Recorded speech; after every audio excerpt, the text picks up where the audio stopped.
Sprocketmonger Lockenstock is the 5th boss of the Liberation of Undermine Raid, and the last boss you're going to need to take out before you can make your way into the palace. This is a 2-stage boss fight that involves moving around a set limited area within the arena as the boss supercharges certain areas and makes it so you can't hang out in those zones.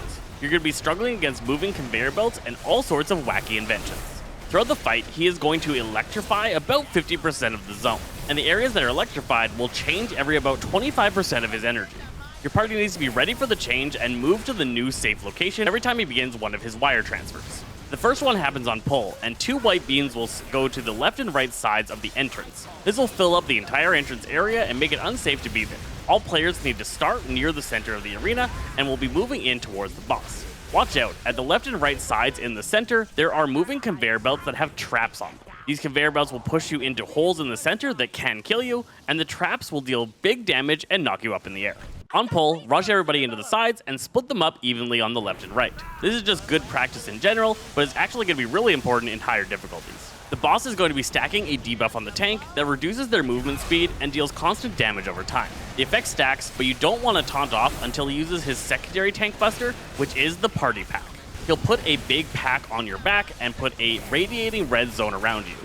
That tank needs to run out of the group and detonate away from other players. They'll deal reduced damage to all players in the raid based off how far away they manage to get. Upon receiving the party pack is when you do the tank swap, and then the new tank is going to be dealing with the stacking, damaging debuff. Right after pull, and every time these zone areas change, in heroic and higher difficulties, foot blasters are going to show up in 4 areas on the map. These are small bombs that when touched are going to detonate and put a stacking debuff onto your allies. This has a very short duration, but is very deadly. You need to coordinate out with your team, planning out who is going to detonate which bomb. Upon detonating a bomb, you get a debuff that increases future damage dealt from detonating bombs by 1000%, so you need to be able to coordinate multiple people for each of the different phases and rotate through your players. You need to detonate 3 of the bombs and then leave the final bomb and let it detonate on its own. While dealing with this, players need to watch out for getting a yellow arrow and small orange circle around them. Upon receiving this, after a short delay, you're going to begin dropping screws behind you. These screws deal damage and stun any targets that they hit. Players that get these yellow arrows need to quickly move away from the boss and then stagger step dropping screws until all of the screws stop following them.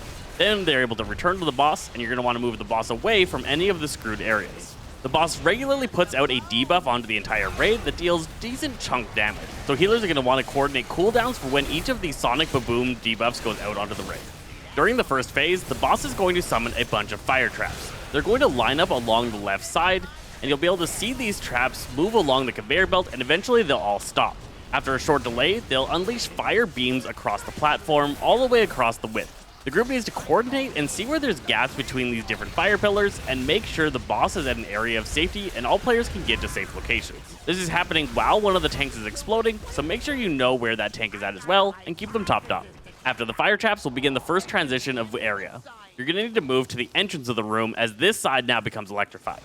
Be careful as you're moving to watch out for those moving conveyor belts in the center that can make you hit bombs or drop you into holes. Upon reaching the new side, on heroic and higher difficulties, again those foot blasters are going to come out, and as all the players are moving from one side to the other, you need to be very careful not to accidentally detonate these blasters. On this side, the invention that comes out is going to be rocket blasters. A couple of rocket turrets are going to show up along the side, and they're going to start firing big rockets at players. If these hit you, they deal a decent chunk of damage, but if they hit one of the foot blasters on the ground, they'll detonate that blaster. You need to make sure that players are blocking these rockets from hitting blasters if you don't want the blaster to go off. Keep dealing with mechanics here until it begins another wire transfer. This will get rid of the right side near the entrance and the left side in the back. On heroic difficulty, be ready for 2 foot blasters to show up at the entrance and 2 foot blasters to be showing up in that back corner.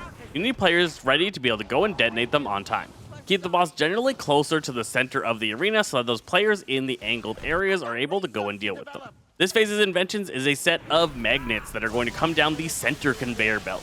After a short delay, the magnets will begin pulling players in quite powerfully. You need to run against the pull-in and make sure you don't touch the magnets. If you do, you're going to get a decently long stun. Immediately after the magnets ending, you need to rotate over to the opposite side, because now again it's going to be electrifying the left side at the entrance and the right side in the back. Back to normal mechanics until he reaches 100 energy, at which point he's going to knock every player back to the entrance of the room and electrify all 4 quadrants, with the exception of the conveyor belts. Players need to get onto the conveyor belts and begin running down them towards where the boss is at the back side of the room. While you're running down the conveyor belts, you're constantly being pushed back by them, so you have severe movement reduction, and there's pink circles appearing all throughout the phase that you need to avoid to not take additional damage. You're able to get a decent chunk of damage in on this boss during the intermission once you're able to charge up to it, so use things like Stampeding Roar or other movement speed buffs to get everybody in range of the boss rather quickly. After you finish this channel, it goes back into phase 1, but the boss is slightly empowered. All of his damage done is going to be increased by 15%, and all of his inventions are now going to be void empowered. Pull him off to the left side in the back, where you're able to keep him here for quite a decent chunk of time, rotating through the foot blasters and all the other mechanics until the void pillars come out. This is similar to the fire beams, where a bunch of pillars are going to come out along one side, and your group needs to identify where there's gaps in these pillars. Large gaps are going to be required. The void beams are quite a bit wider than the fire beams were, and it can be really easy to get swarmed out of a side that you think is safe when there's no gaps in the pillars. Quickly have somebody be paying attention to, coordinating, and pinging where your team needs to go to be safe from the void blasts. Use big healing cooldowns during this time to make sure everybody stays up. The damage taken from the beams is quite significant, and the tank debuff is going to be going on at the same time. You'll continue following the same rotation of back, front, left, right, moving through the different sides of the electrifies. Instead of rockets, this phase will now have void orbs. These black orbs will float through the arena, and you're going to need to be dodging them. Any player that gets hit by one detonates it and does AoE damage to the entire group, so avoiding these is really valuable. The phases continue this way until he goes through another intermission phase, buffing his damage by 15% once again. If he ever reaches full energy for a third time, he wipes the raid with Giga Death. This is a raid-wide wipe that's going to take you out, so there is a tight damage timer on this boss, and you're going to need to be able to take him out before you get to the third phase. I hope this guide helped you figure out how to take down Sprocketmaster Lockenstock. If you want to know about the mythic changes, you're going to have to find out our mythic guide right over here. I'm Zesty Fresh with Zaza Games, and we'll catch you guys next time.